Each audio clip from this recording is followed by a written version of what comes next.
자, 안녕하세요. 네, 올해 이제 얼마가 안 남았는데 소방관계 법령부터 이제 강의를 시작하게 됐습니다. 발표가 관리사 시험이 24년도 시험이 발표된 지 얼마 안 됐죠. 그래서 아쉽게도 안 되신 분들도 계시겠지만 우리가 다시 마음을 추스려 가지고 하나씩 잡아 들어가면서 우리가 하루하루를 버티면서 살아야 될 것 같습니다. 그리고 400명이라는 숫자가 어마어마하게 나왔기 때문에 우리가 25년도 시험에서는 어렵게 생각을 한번 해주시고 그거에 맞춰서 좀 강도도 또 높여야 될 것 같고요. 그 다음에 24년도의 시험에 개정된 법령이라던가 이런 것들 중요한 것들이 너무 다 안 나왔어요. 너무 다 평이했던 문제만들이 나왔으니까 이번에 그 개정된 부분, 그런 부분에 한해서 우리가 또 준비를 한다면 충분히 승산이 있는 거라 생각이 들고요. 그리고 위험물 기능장을 생각해 보시는 분들도 많이 바뀌신 것 같아요. 보시려고. 그리고 설계에서 그냥 난 설계를 더 밀고 나가겠다 하시는 분들도 일단 계시는 것 같고요. 공부 합격에 있어서는 자기 운인 것 같아요. 자기 운대가 맞아 떨어지면 두 과목이든 한 과목이든 되실 분들은 어떻게든 되시더라고요. 그래서 묵직하게 자기 신념을 가지고 밀어붙이면 되지 않을까 싶습니다. 그리고 저희 학원에서 지난번에 183명이라는 그 수치가 합격자가 배출이 됐고요. 그 다음에 저희 반에서는 한 18명 정도, 한 20명 내외 정도로 해가지고 합격자가 그렇게 많이 나왔었어요. 그래서 여러분들도 열심히 하시다 보면 그 숫자 안에 분명히 들어갈 수 있을 거라 생각이 들고요. 그 다음에 제가 최대한 도움을 드릴 거고요. 공부를 어떻게 좀 조금 잡아가면서 하실 수 있게 최대한 제가 여러분들을 도와드리도록 하겠습니다. 그래서 첫 번째 시간은 우리가 소방관계 법령이라고 해서요. 교재가 이렇게 노란색으로 돼 있죠. 그래서 이 책은 모든 원문이 다 실려 있어요. 모든 원문이 다 실려 있고요. 이거를 우리가 다 암기할 수는 없습니다. 그래서 다 암기를 할 수가 없어서 그래서 제가 이렇게 수업 교재로 이렇게 따로 만들어서 중요한 거 위주로 발췌를 해서 3단으로 분리를 했습니다. 이 책에서는 우리 책에서 보시면요, 맨 앞에 보시면 기본법이 이렇게 나와요. 기본법이 있고요. 그 다음에 쭉 넘기다 보면은 38페이지죠. 시행령이 이렇게 담겨져 있고요. 그 다음에 더 쭉 넘어가시면 56페이지에 시행규칙 이렇게 나와 있어요. 그래서 이 책은 원문이다 보니까 법령, 시행규칙 순으로 이렇게 찾아볼 수밖에 없거든요. 하위 법령은 대통령령으로 한다라고 하면 그 대통령령을 가서 또 찾아보고 이런 좀 수고스러움이 있어서 제가 요 3단에다가 다 넣어놨어요. 이렇게 해서 좌측에 세 칸으로 나와 있는데요. 그래서 좌측에 법률, 가운데 시행령, 맨 끝에 시행규칙. 그래서 찾아볼 수 있게 편하게끔 그렇게 편집을 했고요. 제가 강사로 하는 동안 계속 이런 방식으로 저는 수업을 했었거든요. 그래서 공부하기도 편하고 그 다음에 맨 뒤에다가 이제 별표 같은 것도 다 실어 놨거든요. 그래서 이것도 카페 우리 밴드에다가 다 올려 드릴 거니까 인쇄하실 수 있으시면 칼라로 인쇄해 주시면 더 좋을 수 있을 것 같고요. 공부하시는데 그렇게 참고해 주시면 될 것 같습니다. 자, 그래서 우리 첫 번째 시간은 오리엔테이션으로 그렇게 한번 진행을 한번 해보도록 하겠습니다. 자, 우리가 지금 10시부터 1시까지 편성이 돼 있죠. 그래서 3시간씩 11주 그렇게 준비가 돼 있는 걸로 알고 있고요. 그리고 소방하고 건축관계 법령을 보도록 하겠습니다. 자, 우리 24회 때 소방시설관리사 2차 시험, 자 한번 보시면 대상은 3017명이 이렇게 대상을 해주셨고요. 결시가 375명이라는 숫자가 빠져서 2642명이 응시를 하셨고요. 자, 87%, 89% 정도, 88% 정도 응시를 봐서 합격률이 역대 관리사가 나온 이후에 최고입니다. 403명이라는 합격 인원이 나왔고요. 아쉽게도 여기에 못 들어가서 조금 아쉬웠지만 우리가 25년도에 반드시 합격할 수 있도록 준비를 한 번에 한번 가시자고요. 합격률이 그래서 15%입니다. 대체적으로 우리가 몇 퍼센트 정도에 있을까요? 8%도 너무 많습니다. 5% 안쪽, 한 3에서 5% 사이가 대부분 관리사 합격률이었었거든요. 그래서 지금은 3배 이상의 수치를 많이 뽑은 거니까 지금 또 시장도 조금 혼란할 수도 있어요. 주인력이 되니 안 되니 라는 것도 있어서 어쨌든 자 24회 때는 이렇게 15%라는 수치가 들어갔고요. 자 그래서 23년도 한번 보실까요? 23년도는 어려웠어요. 1.46%가 합격률이 됐고요. 자 대상은 비슷하죠. 응시도 비슷하죠. 합격이 39명. 네. 자 우리는 절대평가인가요? 상대평가인가요?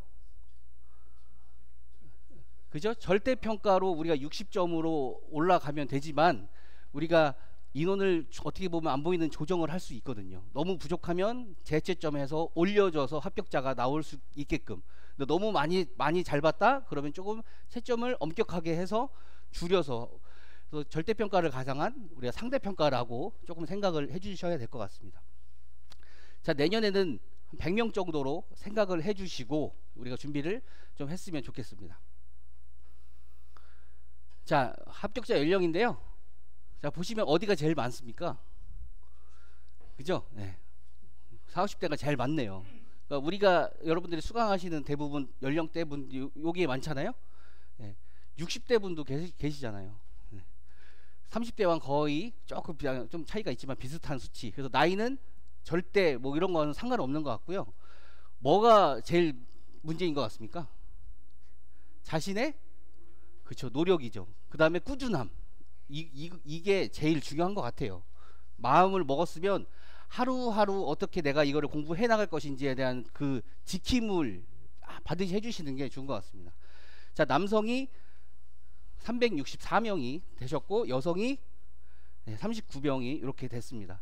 그래서 여기서는 지금 점검하고 설계하고 이게 구분해서 합격자가 그 안내는 안 나왔어요. 근데 아까 뭐 학원 생 부분이니까 9명 설계하신 분이 뭐 9명이 뭐 배출이 됐다는 뭐 얘기도 아까 하시더라고요. 설계 두 과목 해서. 네. 대부분 다 점검으로 인해서 합격을 다 하신 인원이라고 생각이 듭니다. 네. 자, 그래서 이제 24회 때 한번 보시자고요. 자, NFSC가 화재 안전 기준이 우리가 기술 기준하고 그다음에 자, 성능 기준 이렇게 두 가지로 나뉘었습니다. 어렵게 낸다고 하면 둘 중에 뭐가 내는 게 어렵겠습니까? 그죠? 성능 기준을 이거를 내버리면 배출이 그죠? 그만큼 떨어질 수밖에 없어요. 그래서 우리가 TC하고 PC는 항상 비교해서 공부를 해주셔야 될 것 같다는 거. 네. 그래서 9점 여기에 8점 이번에 24회 때 이렇게 나왔습니다. 점수가. 그 다음에 자체점검 고시에서 우리가 크게 보면 도시기호, 자체점검 항목, 그 다음에 우리 보고서에 관련된 서식, 그 다음에 외관점검표, 성능시험 조사표, 그 다음에 그 밖에 우리 행정적으로 고시되는 사항들, 네, 그렇게 한번 잡아봤는데요. 이번에는 이런 것들이 다 안 나왔어요. 안 나왔고 도시기호에 관련된 우리가 그림 그리는 거, 그리고 자체점검 항목이 무지하게 나왔죠. 점수가. 네, 그래서 이거 두 개만 합쳐도 17점이죠. 그죠? 그 다음에 이것만 23점만 해도 몇 점입니까? 네, 40점은 일단 먹고 들어갈 수 있는, 우리가 공부할 수 있는 게. 자, 그리고 지금 우리 이번에 시간 이거죠. 이게 43점으로 배점이 나왔어요. 네, 엄청나죠. 그러니까 이것만 해도 83점이에요. 다 맞출 수 있었으면. 근데 문제도 그렇게 까다롭지 않았다는 게 그게 있었죠. 그리고 점검 우리의 방법 절차가 4점으로, 네, 우리 솔레노이드 밸브를 동작시킬 수 있는 방법 몇 가지만, 4가지만 써봐라. 요거 하나 나왔어요. 그러니까 우리가 관리사로서 일을 하려면 어떻게 보면 이게 제일 중요한 거 아닙니까? 근데 이게 왜 이걸 내기 어려울까요? 힘들까요? 채점하기가 기준이 너무나 조금 까다롭고요. 그 다음에 이걸로 인해서 소송도 걸 수가 있고요. 답안이 딱 떨어지는 게 아니에요. 무슨 문제점에 대한 해결책을 써라. 다양하거든요, 방법이. 그러니까 꼭 그것만 아니더라도 여러 가지가 있을 수가 있으니까 채점하기가 난해하다는 거죠. 그래서 정확하게 우리가 절차라든가 이렇게 정해져 있는 것들 있잖아요. 그래서 그런 것들이 낼 수밖에 없는 현실, 지금적으로 봤을 때. 그러면 우리가 반드시 가져가야 되는 게 화재 안전 기준하고요, 자체적으로 항목하고 법령, 요 3가지만 무조건 꽉 잡아야 된다고 생각이 듭니다. 요 3가지. 그렇게 하고도 어렵게 낸다면 자체점검 항목에 대한 배점을 줄이고 성능시험 조사표를 내버리면 확 떨어지겠죠. 외관 점검표도 마찬가지고요. 그 다음에 자체 점검 보고서에 있는 관련된 유의사항이라던가 이런 서식에 대한 것을 내버리면 아까 400명이 아니라 39명도 만들 수가 있고요. 10명도 만들 수가 있겠죠. 그래서 이번에는 25회는 이런 것들을 시간이 지금 되니까요. 성능시험 조사표도 조금씩 가져가 보셔야 될 것 같고요. 그러니까 두루 다 가져가야 될 것 같아요. 네. 반드시 요 세 가지는 반드시 가져가야 되는 거고요. 요 세 가지는 반드시 가져가야 되는 거고, 그 외적으로 우리가 더 꼼꼼하게 또 챙겨가야 된다는. 그 다음에 또 요거 말고 또 뭐가 있습니까? 위험물도 있죠. 네, 위험물도 우리가 이걸 원문을 인쇄해서 갖고 있으면 한 이 정도 될 거예요. 막 이 정도 양이 될 거예요. 우리 책 한 3배 정도? 그걸 다 할 수가 없거든요. 위험물을 이런 거는 어떻게 할 수가 없어요. 버려야죠. 버리는 상태에서 나머지 정도를 우리가 챙겨갈 수 있을 정도로. 그래서 24회 때 하셨던 분들은 다 하셨어요. 이거는 조금 안 하셨겠지만 외관 점검표도 외웠죠. 이것도 외웠죠. 이것도 외웠죠. 다 하기는 다 했어요. 다 하기는 하셨고, 그 외에 이제 일반적인 것들을 우리가 나왔기 때문에 고득점이 가능했던 거죠. 자, 계산도 나오지 않았고요. 그래서 24회 때 그거 보면요, 펌프 주변 개통도 부합식으로 그리기 이렇게 나왔죠. 그래서 흡입측을 그려봐라, 성능시험 배관을 그려봐라, 기동용 수압개폐 장치를 압력 챔버 방식으로 그려봐라, 그렇게 나왔었고요. 그러니까 뭐가 기반이 돼야 돼요? 그렇죠. 도시기호를 우리가 알고 있어야 된다는 거. 도시기호를 꼼꼼하게 또 봐야 되겠죠. 이거.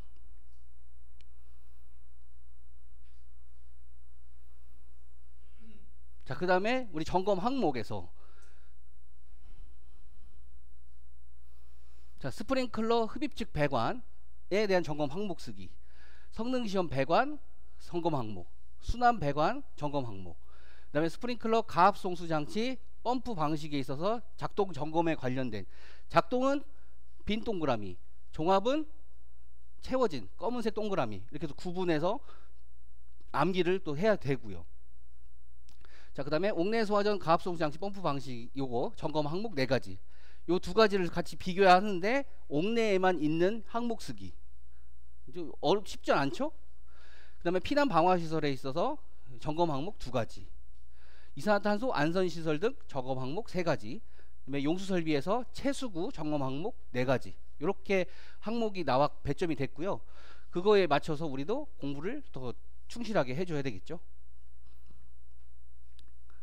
자, 그 다음에 화재안전 기준 쓰는 거, TC하고 PC하고 관련된데 펌프 흡입측 배관 설치 기준, 요거 생각나시나요? 펌프 흡입측 배관 설치 기준, 뭐 공기고임이 생기지 않는 구조로 하고, 뭐 여과장치를 뭐 설치를 하고, 그죠? 뭐 그런 것들이 있잖아요. 그 다음에 뭐 별도로 수조로 별도로 들어가야 된다는 거, 네, 그런 것들도 담겨져 있고요. 그 다음에 성능시험 배관도 설치 기준이 있었죠. 그게 뭐가 있었죠? 그죠? 뭐 개폐 밸브 이전에서 분기하여 직선으로 설치하고, 유량 측정 장치를 기준으로 전단에는 개폐 밸브를, 후단에는 유량 조절 밸브를 설치할 것. 근데 뭐 유량 측정 장치하고 전단의 개폐 밸브 사이 여기하고 유량 조절 요 사이는 제조사에서 맞는 그 설치 사양에 따라 가라.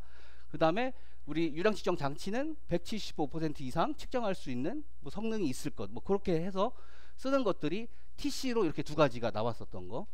그 다음에 스프링클러의 괄호넣기, 말도 안 되는 쉬운 거, 네, 그런 것도 나왔었고, 그 다음에 부속실 재현에서 수동식 기동 장치를 작동했을 때, 네, 개방 작동 또는 개방되는 거, 네, 그 4가지가 PC로 나왔어요. 여기 PC로. 그 다음에 부속실 재현에서 차압, 요것도 뭐 40파스칼, 60파스칼 뭐 있죠. 12.5파스칼, 110뉴턴 그런 것들이 가로넣기에 들어가 있었고요. 네, 4점으로 그렇게 배점이 됐습니다. 그러니까 다 우리가 창고 시설이라든가 공동주택이라든가 화재 알림 설비라든가 이런 것들이 다 개정이 됐었고요. 하나도 안 나왔어요. 그러니까 너무 평이했던 것만 나왔었고요. 그 다음에 우리가 지금 간이 스프링클러가 또 바뀌었단 말이에요. 그래서 그런 것들이 또 예상 문제로 또 잡아갈 수 있는 거고요. 예, 이런 것들도 충분히 다 예상 문제로 잡아서 작년에 안 나왔던 것들이 이번에 다시 다 나올 수 있다는 거.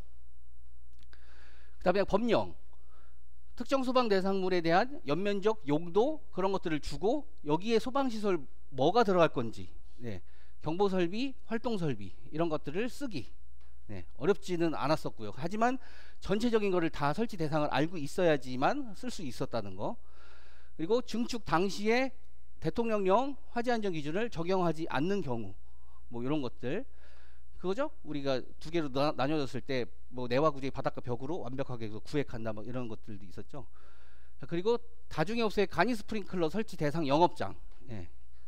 그렇죠? 얘도 뭐 너무 어렵지 않은 다중도 어쨌든 나왔고, 그다음에 자체 점검 행정적인 날짜 있죠. 우리가 보수가 있을 때 뭐 10일 아니면 뭐 20일 뭐 이런 것들, 그런 거 바로 넣기. 점검 일수 구하기가 이번에 말이 좀 많았죠. 그렇죠? 얘가 개정 전후로 할 건지 개정 후로 할 건지. 근데 문제에서 이따가 제가 보여드릴 건데요. 거기다 종합 정밀 점검이라고 이렇게 해놨어요. 종합 정밀 점검, 작동 기능 점검이라고 표현을 했거든요. 그럼 그거는 국법을 따라가라라는 얘기로 보였었거든요. 그래서 후로 푸신 분들은 점수를 안 줬던 것 같고요. 전후로 푸신 분들은 다 인정이 다 됐었던 거죠. 근데 지금은 이제 다 바뀌었죠. 이제 바뀌어서 후로 가야 된다는 거. 그다음에 우리 수용 인원 산정하는 거, 네, 어떻게 해서 수용 인원이 나오는지 이런 거, 이거 다 모의고사 때 다 다뤘던 거거든요. 다 거의 다 다뤘던 거라서. 그다음에 소방 시설을 설치하지 아니할 수 있는 뭐 4가지 기준에 있어서 그 안에 표 채워 넣는 거 있거든요. 그런 것들. 그다음에 강화된 기준, 의료 시설에 설치하는 것들, 이런 것들도 다 모의고사에 다 실었던 거고, 네, 그렇게 어렵지는 않았었습니다. 네. 자, 그리고 23회 때 한번 볼까요? 24회 이전 23회 때 보시면 TC하고 PC로 나눴죠. 나누면서 이제 첫 번째 시행이 됐던 회차였어요. 21점과 14점이 배점이 됐습니다. 네, 이때 몇 명 나왔다고요? 네, 39명이 나왔어요. 자, 요거 하면은 35점이네요. 그죠? 그러니까 우리는 항상 화재 안전 기준은 30점 정도로 나온다는 생각을 가지고 계셔야 될 것 같고요. 그리고 자체 점검 고시에서 어렵게 나온 게 뭡니까? 예, 성능시험 조사표가 19점으로 나왔어요. 이렇게 나오니까 건들 수가 없죠. 그러니까 20점을 일단 까지고 시작하는 거고, 만점이 80점으로 일단 생각을 해줘야 된다는 거죠. 그리고 우리 행정사항이 이런 배치 신고, 표본조사, 어떻게 우리가 폐쇄됐을 때 행동 요령, 이런 것들이 시험 보기 한 열흘 전에 개정이 돼서 발표를 했어요. 근데 그런 것들이 시험에 다 나온 거예요. 예, 그게 새로 나온 것 행정사항들이. 그러니까 얘도 또 거의 20점 까졌죠. 그러니까 60점이에요. 거의 60점에서 얘 조금 못 쓰면 탈락 다 탈락이 되는 거죠. 그래서 이런 숫자를 나올 수밖에 없다는 게. 그러니까 우리는 이거를 좀 대비를 해줘야 될 것 같고, 네, 이렇게 인원이 적다는 거 보면 법령도 6점밖에는 안 나왔다는 거. 아까 6점이고 24회 때는 거의 45점 정도 나왔잖아요. 그러니까 우리가 공부했던 부분이 많이 나오면, 이런 부분이 나오면 합격의 회차가 올라가는 거고, 그 많은 양에서 이거밖에 배점이 안 됐다는 거. 그 다음에 점검 문제 해결도 역시 5점밖에 안 됐어요. 그리고 이것도 언제나 기출문제 기출이었던 거. 네. 그러니까 우리가 25회 때도 한 요 정도밖에 안 나올 것 같다는, 많아야 10점, 적으면 5점, 요 정도에서 나오지 않을까. 그 다음에 더 특이했던 게 우리 ESFR이라는 계산 문제가 한 번 더 또 등장을 했죠. 그래서 계산도 어느 정도 또 잡아가야 되는구나로 또 생각이 들었었죠. 그래서 점검표에 행정적인 작성 및 유의사항, 이런 것들을 외울 수가 없었거든요. 점검업체 다니시는 분이나 조금 어떻게 좀 끼적끼적 할 수가 있지, 이런 것들을 할 수가 없다는 거. 점검 항목 11점. 그러니까 마실 수 있는 게 이 PC도 처음 등장했기 때문에 대부분 다 TC로 준비를 했단 말이에요. 그래서 PC도 14점 거의 날릴 수도 있고요. 그러니까 이거를 빈칸으로 두시면 안 되고 뭘 써야 됩니까? TC를 요걸 어떻게든 다 써야죠. 그래서 다 맞췄다고 생각하면 35점, 요거 다 맞췄다고 하면 46점. 얘는 못 쓰죠. 얘도 아니었으니까 못 쓰죠. 성능시험 조사표도 안 했으니까 못 하죠. 예. 법령 6점, 52점. 예. 문제 해결 5점. 그러니까 만점 받아야 57점밖에 안 나온다니까요. 이거를 다 맞췄을 때. 예. 그러니까 쉽지 않았던 시험이었고, 어떻게든 뭐를 다 써야지만 60점을 올릴 수 있는 그런 시험이었다고 23회 때는 그렇게 생각이 듭니다. 예. 그죠? 좀 차이가 있죠. 얘를 좀 많이 내면 어렵다는 거. 19점까지 나왔으니까. 예. 하지만 우리가 버릴 수 없는 게 이런 것들 다 버리면 안 되겠죠. 요거 그죠? 요거 그다음에 요거까지도 같이 가져셔야 되는 거. 자, 그래서 합격 전략. 자, 매번 제가 OT 강사를 하면서 말씀드렸던 겁니다. 우리가 항상 까먹잖아요. 까먹으니까 즉시 암기를 하게 되면 우리가 100%까지 암기했을 게 올라간다. 머리 끝까지 올라간다. 하지만 시간이 20분, 1시간, 9시간, 하루가 지나가게 되면 33%라는 기억이 손상이 돼서 요 정도밖에 안 남는다 라고 하는 거. 그 다음에 이틀이 지났다, 6일이 지났다, 한 달이 지났다. 한 달 지나면 21%가 안 되겠죠? 더 떨어지겠죠? 네. 그러니까 얘를 계속 끌어올리는 작업을 여러분들은 계속 반복을 해 주셔야 된다는 거. 그래서 반복을 했을 때 이렇게 떨어지는 걸 막고자 올려야 된다는 거. 올려야 된다는 거. 그죠? 텀이 계속 길어지게 복습을 하시면서 얘를 끌어올려서 나중에 시험장에 갈 때 얘가 완벽하게 기억이 나서 가야 된다는 거. 네. 그래서 저 같은 경우는 일단 암기를 단기로 빠르게 암기한 걸 단기 기억이라고 얘기를 하고요. 여러분들 남양열차를 노래를 지금도 다 머릿속에 기억하시잖아요. 그죠? 뭐 비 내리는 호남선 하면서 다 기억하시잖아요. 그게 장기 기억으로 다 흘러간 거 아닙니까? 그래서 우리 화재안전 기준이든 뭐든 단기에서 장기 기억으로 우리는 이거를 계속 바꿔가는 훈련을 계속 해주셔야 된다는 거. 그래서 저는 처음 암기를 할 때요, 암기를 했고 20분 후에 다른 거를 공부를 하다가도 멈추고요, 다시 그거를 가서 다시 암기를 합니다. 다시 암기를 했고요. 그 다음에 요거를 한번 해서 떨어진 기억을 살짝 이게 또 올렸잖아요. 그러다가 또 시간이 지나요. 1시간이 지나요. 1시간이 지나면 얘도 또 이만큼 떨어질 수밖에 없잖아요. 그럼 얘를 다시 암기하는 거예요. 얘를 1시간이 지난 후 얘를 한 번 암기. 그러니까 반복 한 번 했죠. 얘 반복 2번 했어요. 이렇게 하고 3시간이 가서 다시 암기. 3번 반복했죠. 7시간이 지난 후 다시 암기. 4번 반복했죠. 그 다음에 자기 전에 한 번 더 반복. 이렇게 해서 하나를 하더라도 5번 정도를 주기적으로 시간 텀을 둬서 암기를 해서 얘를 단기에서 장기로 흐름을 계속 가져가야 된다는 거. 네, 그게 제일 관리사 공부에 있어서 핵심인 것 같습니다. 그러니까 이거를 지키느냐 안 지키느냐의 자신과의 싸움이 반드시 이건 같고요. 그리고 이런 것들이 하루 종일 다 공부를 했어요. 그러면 매일매일 그거를 체크를 해주셔야 돼요. 매일 체크. 우리가 약 복용하듯이 계속 오전 시간에 공부 시작하기 전에 이런 거를 먼저 복습부터 시작을 해주셔가지고 일주일간 한번 해보세요. 하나를 하더라도 그렇게 일주일간 하시면 이게 계속 올라갈 수밖에 없어요. 올라갈 수밖에 없고, 그리고 얘를 하나를 하루마다 외웠잖아요. 그럼 시간이 지난 다음에 얘를 3일 후에 다시 한번 보는 거예요. 3일 후에 다시 봐서 얘가 또 단기에서 장기로 계속 연장을 해주셔야 되니까 3일 간격으로 이제 반복적으로 돌려봐라 라고 해서 저는 이름을 풍차 돌리기라고 이렇게 명칭을 제가 만들었습니다. 이런 과정이 필요하다는 거.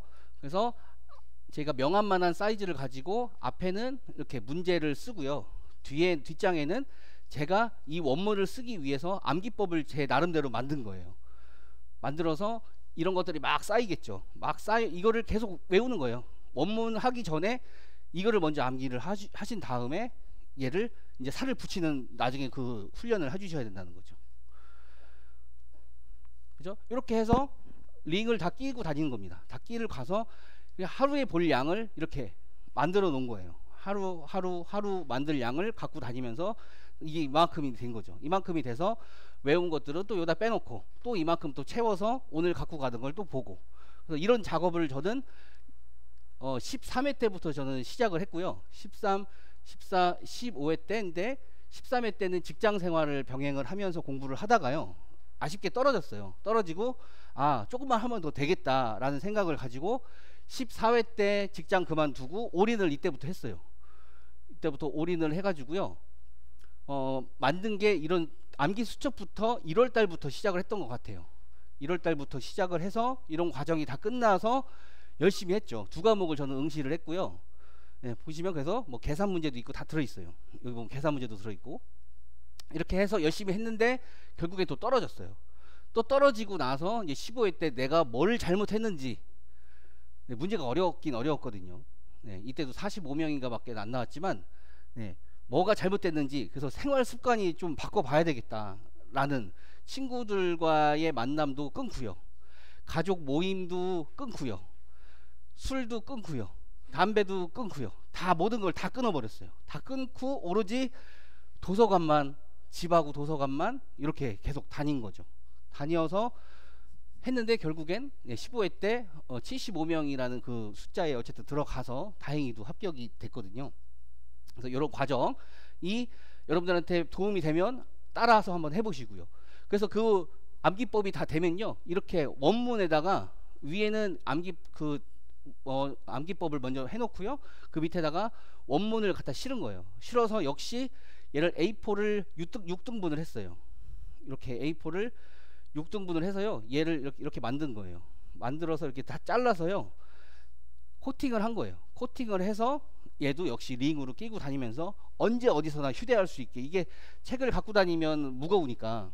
예. 그리고 이걸 내가 다 할 수가 없으니까 여기서 중요한 것들만 뽑아서 이렇게 계속 갖고 다니면서 했었죠. 그래서 A4도 색지를 갖다 사가지고요, 핑크색은 법규, 얘는 뭐 점검 항목 순서, 이렇게 나름대로 나눠서, 이거는 형식 승인, 뭐 이런 것들을 이렇게 나눠서 갖고 다니면서 이렇게 봤었죠. 자, 그래서 이제 풍차 돌리기라는 거를 이제 설명을 드리기 위해서 이거 하는 건데요. 통장이 뭐 25년 1월 달에 하나를 만들고요, 2월 달에, 3월 달에, 4월 달에 이렇게 계속 만들었어요. 12개가 됐죠? 그죠? 12개가 됐는데 이날에 10만원을 적금을 만들고요, 그 다음에 2월 달에는 어때요? 얘 거 버야 되죠? 10만원 붓고 얘도 또 하나 만들고, 3월 달에 얘 10만원 또 붓고, 얘도 붓고, 얘도 또 이렇게 만들고, 그죠? 예. 그 다음에 4월 달에 얘 또 10만원, 얘 10만원, 얘 10만원, 얘 10만원, 이렇게 계속 누적으로 돼서 적금 통장을 하나씩 계속 만들어 나갔어요. 만들어 나가서, 예, 이렇게 된 거예요. 1월 달에 이렇게, 2월 달에 이렇게 2개, 3월 달에 이렇게 3번 넣죠? 쭉 가서 12월 달에는 이렇게 12개의 적금 통장이 만들어지는 거죠. 그래서 얘를 풍차 돌리기를 생각을 하면서 금액도 계속 쌓이잖아요. 780만원이라는 이제 목돈도 만들어지면서 풍차를 돌린 거죠. 풍차를 돌린 거를 생각을 해서 월요일 날 5개 암기가 이렇게 시작을 했어요.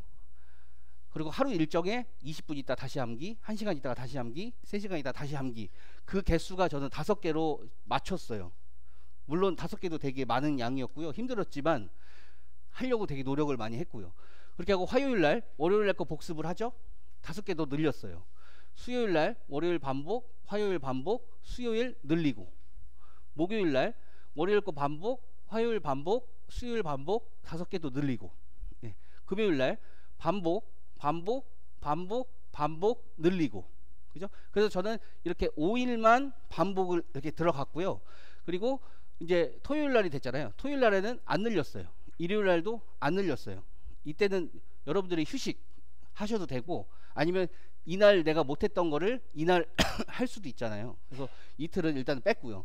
그래서 월요일부터 5번, 금요일까지 5번 반복이 됐고, 그 다음에 이틀 쉬고 얘를 3일째 다시 이렇게 봤고요. 그 다음에 얘는 5번이 만들어졌죠. 그러니까 얘는 얘도 반복 들어가야 되죠. 반복. 어쨌든 5번이 맞춰지고 이틀 쉬고 이렇게, 그죠? 그 다음에 얘는 또 2번째 주가 됐죠. 얘가 했으니까 얘 반복했죠. 목요일날 5번 만족했죠. 금요일날 이제 4번째 잡고 복습했죠. 월요일날 새로 또 늘렸죠. 이렇게 화요일날 얘 5개니까 이틀 쉬고 얘가 다시 걸려서 반복. 그 다음에 수요일날인데 얘는 이틀에 안 됐으니까 빼고요. 얘 반복. 그 다음에 월요일날 거 반복, 화요일날 다시 늘리고, 이런 식으로 1주차, 2주차, 3주차, 4주차까지 이렇게 계속 늘렸어요. 그래서 기간이 이틀, 3일, 그 다음에 5일, 그 다음에 3, 6, 7일, 일주일, 이렇게 텀을 두고 단기에서 뭘로 만든 겁니까? 장기 기억으로 계속 바꾸려고 노력을 되게 많이 했던 거. 몇 번 반복하나요? 5, 6, 7, 8, 9번. 한 달에 9번을 같은 거를 반복을 해서 넘어간다는 거. 그렇게 했더니 100개가 되더라, 한 달에. 근데 여러분들은 5개 하기가 너무 힘드시면 욕심 부리지 마시고 2개 아니면 3개 이런 식으로 공부를 해보시는 게 어떠신가. 그러니까 제가 봤으니까 13회 때부터 15회 때까지 해봤지만요, 반복에 안 하면 모든 건 안 되는 것 같아요. 그래서 반복을 위주로 계속 해주시고요. 누적 반복 9번이라는 걸 횟수를 맞출 수 있었고요. 그 다음에 그 합격 수기를 우리 학원에서 영상을 올리신 그 찍은 분들 보시면 이 방법을 따라 했다는 분들도 많이 계셨어요. 예. 그래서 이게 도움이 됐다라고 하시는 분도 계셨다는 거. 자, 그러면 왜 불합격을 하느냐?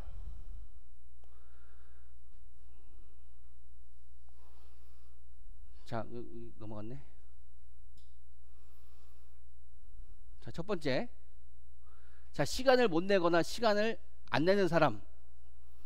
그래서 지금은 여러분들이 마음을 강하게 먹으셨어요. 이제 좀 하시겠죠? 작심삼일이 되면 안 된다는 거. 꾸준하게.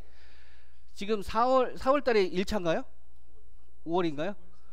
5월 달에 1차예요. 그러면 여기에 초점을 여러분들이 맞추셔야겠죠. 과목 수도 많고요. 그 다음에 우리가 꽈락 나는 데가 어디입니까? 위험물도 많이 나고요. 그 다음에 법규도 많이 나고요. 그 다음에 이 과목에 뭐 전기하고 기계하고 약재화학 쪽이잖아요. 예, 이 부분도 꽈락도 나는 데도 많더라고요. 그래서 어쨌든 위험물도 안 하면은 이것도 안 되거든요. 예, 그래서 위험물 점수 밭이니까 얘도 어떻게든 올리셔야 되고, 법규는 제가 1차 공부할 때요, 얘는 뭐가 나올지 모르잖아요. 항상 원문을 계속 읽었어요. 한 챕터씩 그냥 계속 읽었어요. 이렇게 계속 읽다 보니까 이제 나중에는 그게 눈에 보이더라고요. 법규도 잘 해주셔야 되고, 그 다음에 전기, 기계, 약재, 화학 부분도 잘 해주셔야 되는 거. 그래서 시간을 잘 내셔가지고요, 하루에 몇 시간을 해주셔야 됩니까? 직장인 분들은 5시간 정도는 하루에 꼭 해주셔야 됩니다. 그 다음에 안 하시는 분, 직장생활 안 하시는 분, 올인하신 분은 최소 8시간은 해주셔야 된다는 거. 그리고 이 직장인 분들은 이분들을 따라잡기 위해서 주말에 더 열심히 하셔야 되죠. 8시간에서 10시간은 해주셔야지 이분을 따라갈 수 있다는 거죠. 그래서 시간을 많이 내야 된다. 자, 합격에 대한 간절함이 없는 사람은 없겠죠. 저는 진짜 자살까지도 생각을 한번 해봤습니다. 연속 3번 떨어지니까 정말 간절함이 너무 컸고요. 직장도 다 버리고 했으니까 그런 간절함. 그 다음에 제일 중요한 게 뭐예요? 계획표가 여러분들이 제일 중요하다는 거. 여러분 하루 일과를 어떻게 계획을 잡아서 가는지. 무턱대고 공부를 하면 네, 떨어질 수밖에 없다는, 거의 확률이 높다는 거. 자, 그 다음에 공부 패턴 역시 유지를 못 하시면 안 되고요. 그 다음에 찍어서 공부를 관리사는 할 수밖에는 없지만, 네, 그래서 너무 적게 찍어서 하면 또 안 된다는 거. 좀 범위를 좀씩 늘려서 하자. 자, 그리고 자, 책을 또 여러 가지를 너무 또 수집을 하시면 헷갈릴 수 있으니까 한 권의 책을 완벽하게 마스터를 다 해주시고요. 그 다음에 다른 학원이나 다른 타 교재를 보시고 우리가 갖고 있는 주교재에서 없는 부분을 발췌를 하나씩 또 보시는 거죠. 그렇게 한 권, 2권 늘려가는 방법으로 해주시면 될 것 같고요. 그 다음에 정독을 한 번씩은 다 해주셔야 된다는 거. 어디에 뭐가 있다는 거는 머릿속에 딱 캐치를 해야 되니까. 그 다음에 일단은 이해를 먼저 해주시고 그 이후에 암기로 해주셔야 된다는 거. 그 다음에 시험 볼 때 해당하는 건데요, 우리가 시험 문제를 이거를 쓰라고 했는데 엉뚱하게 다른 거를 쓸 때도 있거든요. 그래서 그런 것들도 훈련이 잘 되셔야 된다는 거. 그 다음에 강사를 믿어야 된다는 거. 네. 그러니까 이하고 저하고 자꾸 흔들릴 수 있죠. 자, 그리고 합격은 자, 어려운 것을 학습하기보다는요, 이해하기 쉬운 내용부터 반복 학습을 해주시고요. 그리고 원장님께서 매일매일 데일리로 이제 그것도 올려주시고 하시니까요, 최대한 그거를 해보시려고 노력을 해주시면 될 것 같습니다. 그 다음에 셀프 모의고사도 계속 보주셔야 되고요. 그러니까 원장님이 올려주시는 걸로 모의고사를 계속 치시면 되겠죠. 그래서 반복하면서 학습해 나가는 거, 우리가 TAB라고 하죠, 그런 거를. 그 다음에 관련 공식, 계산 문제도 대비해 주셔야 되니까 공식 같은 것도 한번 잘 정리도 한번 해주시고요. 그 다음에 매일매일 하루 계획을 세워서 반드시 그날의 목표를 채우셔야 된다는 거. 이게 제일 제가 봤을 때는 제일 노력을 많이 해주셔야 되는 거예요. 저는 하루에 5개가 안 끝나면요 공부가 안 끝났었어요. 무조건 5개는 하루 계획이에요. 네, 그거를 하루 하다 보니까 한 달에 100개라는 것도 도달할 수 있다는 그 뿌듯함도 생기고요. 그 다음에 스터디도요 마음에 맞으신 분들끼리도 한번 해보셨으면 좋겠습니다. 그래서 지난 회차에서는 7분이 스터디를 하셨는데요, 몇 명이 합격하셨을까요? 6명이 합격하셨어요. 네.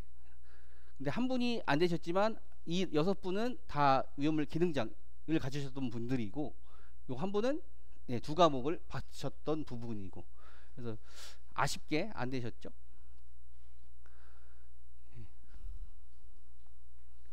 자, 그리고 암기 수첩 무조건 만드셨으면 저는 좋겠고요. 아니면 우리 책 원문 조그만 책 있잖아요. 그것도 갖고 다니면서 보셔도 되고요. 그 다음에 주변 인간관계를 확실하게 정리를 해주셨으면 좋겠고요. 그 다음에 힘든 순간마다 가족, 자녀, 와이프, 형제 이런 거 떠올리며 결의를 다져 보시고요. 저는 집안에서 하지 말라고 2번 떨어지니까 하지 말라고 해서 더 악의가 생기더라고요. 그 다음에 한 교재는 자 50번, 최소 50번 이상 돌려본다. 그래서 여러분들이 이 책을 나름대로 쪼개보세요. 내가 이 책을 한 달에 볼 건지 2달에 볼 건지. 그래서 이 60일이면 이 페이지를 60으로 나누셔서 하루에 볼량이 어느 정도 나오잖아요. 그럼 그거를 계속 반복해서 보시면서 돌려보셔야 된다는 거. 네. 그래서 합격이 반복이라는 거. 그래서 반복 계속 반복해라 라는 거를 문구를 넣어봤고요. 자, 그래서 공부 순서는 우리 화재안전 기준 반일 먼저 개설했었고요. 그래서 이거 끝났고, 그 다음에 이제 2번째 이제 법령, 그 다음에 이제 점검 항목을 요거에 같이 이제 맞춰서 점검 항목도 한번 비교해서 봐주시고요. 그 다음에 화재안전 기준을 하시면서 우리가 계산 문제도 뭐가 나올 수 있는 정리도 한번 그렇게 한번 해주셨으면 좋겠고, 그 다음에 점검 방법, 이건 제일 후순위죠.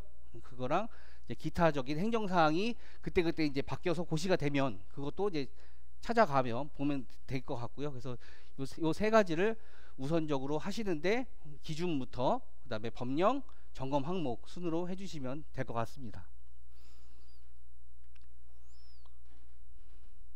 자, 그래서 우리 이제 법령인데요.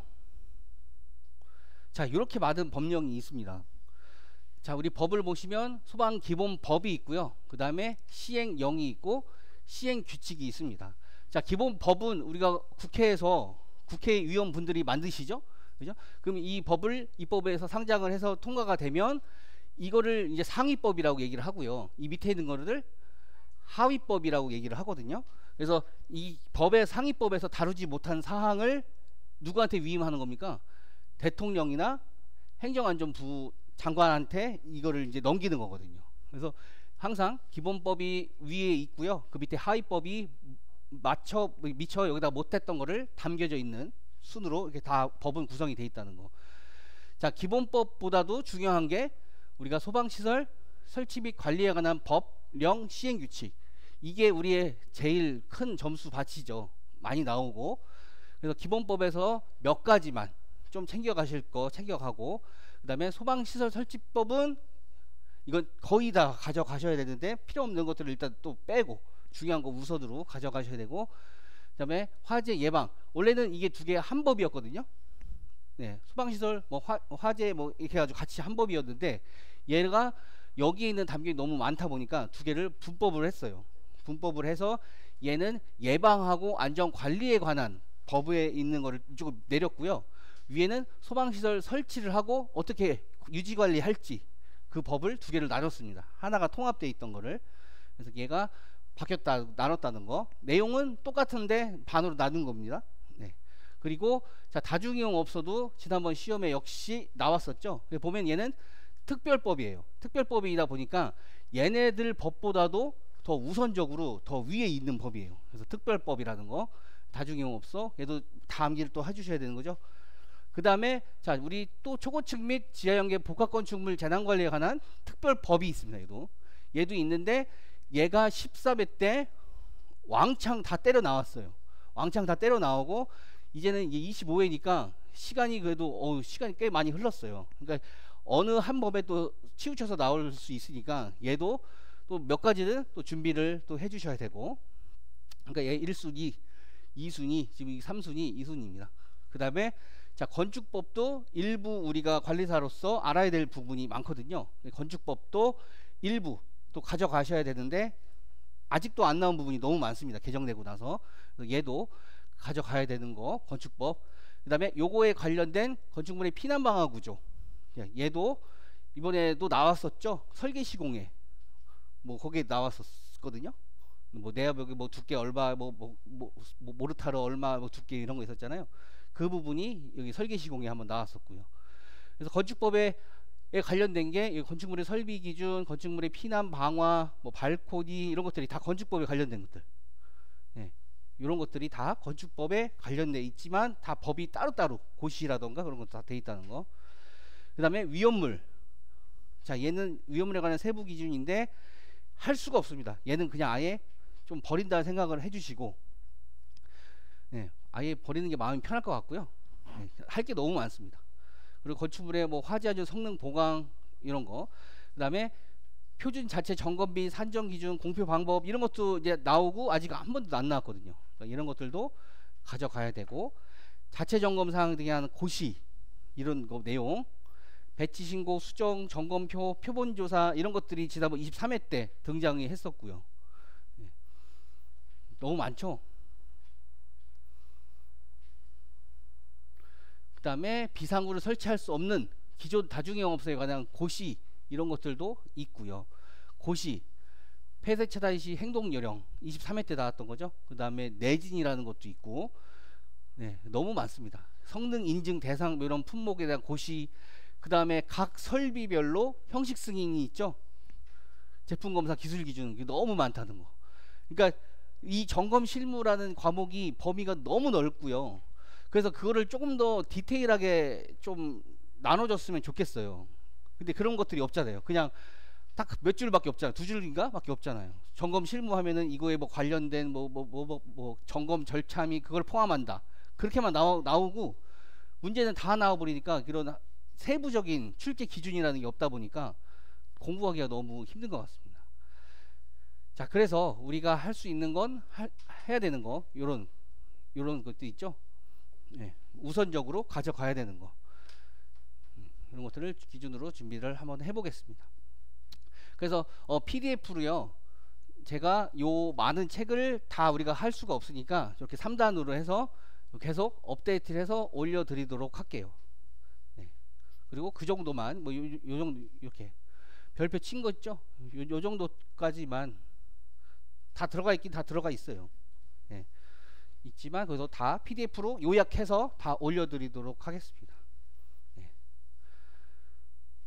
자, 어떻게 좀 마음이 무거우신가요? 네. 할 수 있습니다. 아까 60대 분들 몇 분 합격하셨다고요? 그죠? 30대하고 비슷한 수치가 됐으니까 충분히 할 수 있고요. 어렵다고 생각하지 마시고요. 쉬운 거부터 하나씩 차근차근 잡아가시면 충분하다고 생각이 들고요. 지금 시점에서는 지금은 전체를 좀 어떻게 돌아가는지 한번 보고요. 여러분들이 해야 되는 건 1차 안 하신 분들은 아직 1차를 타겟으로 공부를 해주시고요. 1차가 면제가 되신 분들은 2차를 위해서 이제 하나씩 여러분들이 나름대로 데일리 계획을 세워가지고 어떻게 잡아가야 된다는, 네, 그런 생각을 가지시면 될 것 같습니다. 자, 우리 여기까지 해서 뭐 좀 질문이나 이런 거 있으실까요? 뭐 편안하게 뭐 궁금한 거 있으시면, 자, 없으시면 좀 쉬었다가 좀 이제 본격적으로 들어가도록 하겠습니다.